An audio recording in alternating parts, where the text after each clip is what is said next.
Budget इजाद किया गया है जिसमें लगभग इस देश का हर वर्ग निराश हुआ है, मात्र दो व्यक्तियों को छोड़ के, नीतीश कुमार और चंद्रबाबू नायडू।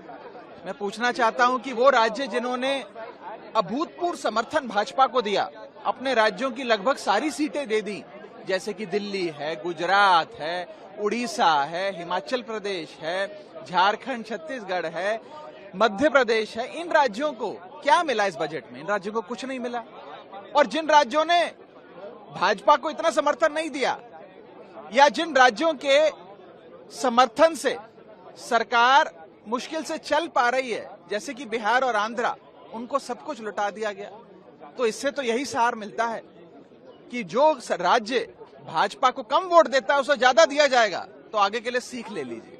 और दूसरी चीज, जहां तक एक आम नागरिक की बात है, इसमें कोई दो राय नहीं है। आपका इकोनॉमिक सर्वे भी, CMI की रिपोर्ट भी, और जितने भी ये एजेंसीज हैं, इनकी जो भी सालाना रिपोर्ट्स आती हैं, साफ बताती हैं कि इस देश में आय तो बढ़ नहीं रही, लेकिन महंगाई बढ़ती जा रही है। अगर आय महंगाई के अनुसार नहीं बढ़ेगी तो इस देश का हर नागरिक एक महीने से गरीब होता जा रहा है। और उसके ऊपर निवेश करने वाली जो एक बहुत बड़ी तादाद थी इस देश में, उसको लाचारी के कगार पे लाकर सरकार ने खड़ा कर दिया, जिसमें सबसे बड़ा, मैं कहूंगा, बॉडी ब्लो इस देश के इन्वेस्टर्स को दिया गया है, वो है इंडेक्सेशन की। जो लाभ आपको दिया जाता था वो आपसे छीन लिया।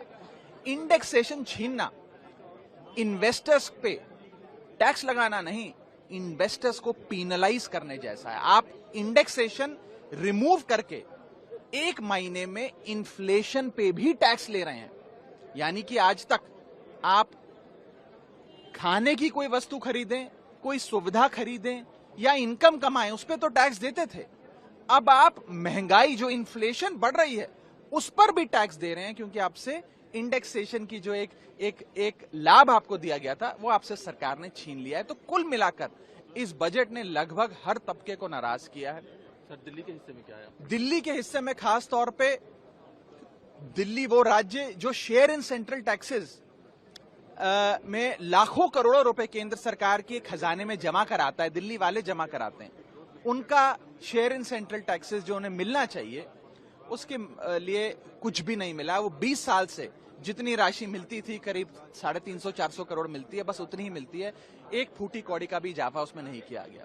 और एक प्रकार से पक्षपात तमाम राज्यों में किया गया है, दुर्भाग्यपूर्ण है। और मुझे लगता है कि शायद ही कोई ऐसा बजट होगा इस देश के इतिहास में जिसने लगभग सबको निराश किया हो। और यहां तक कि अगर आप भारतीय जनता पार्टी की समर्थकों से बात करें, इंटरनेट पे देखें या इंटरनेट के अलावा भी सड़क चलते भाजपा के समर्थकों से बात करें, वो सब भी इस बजट से निराश हुए हैं।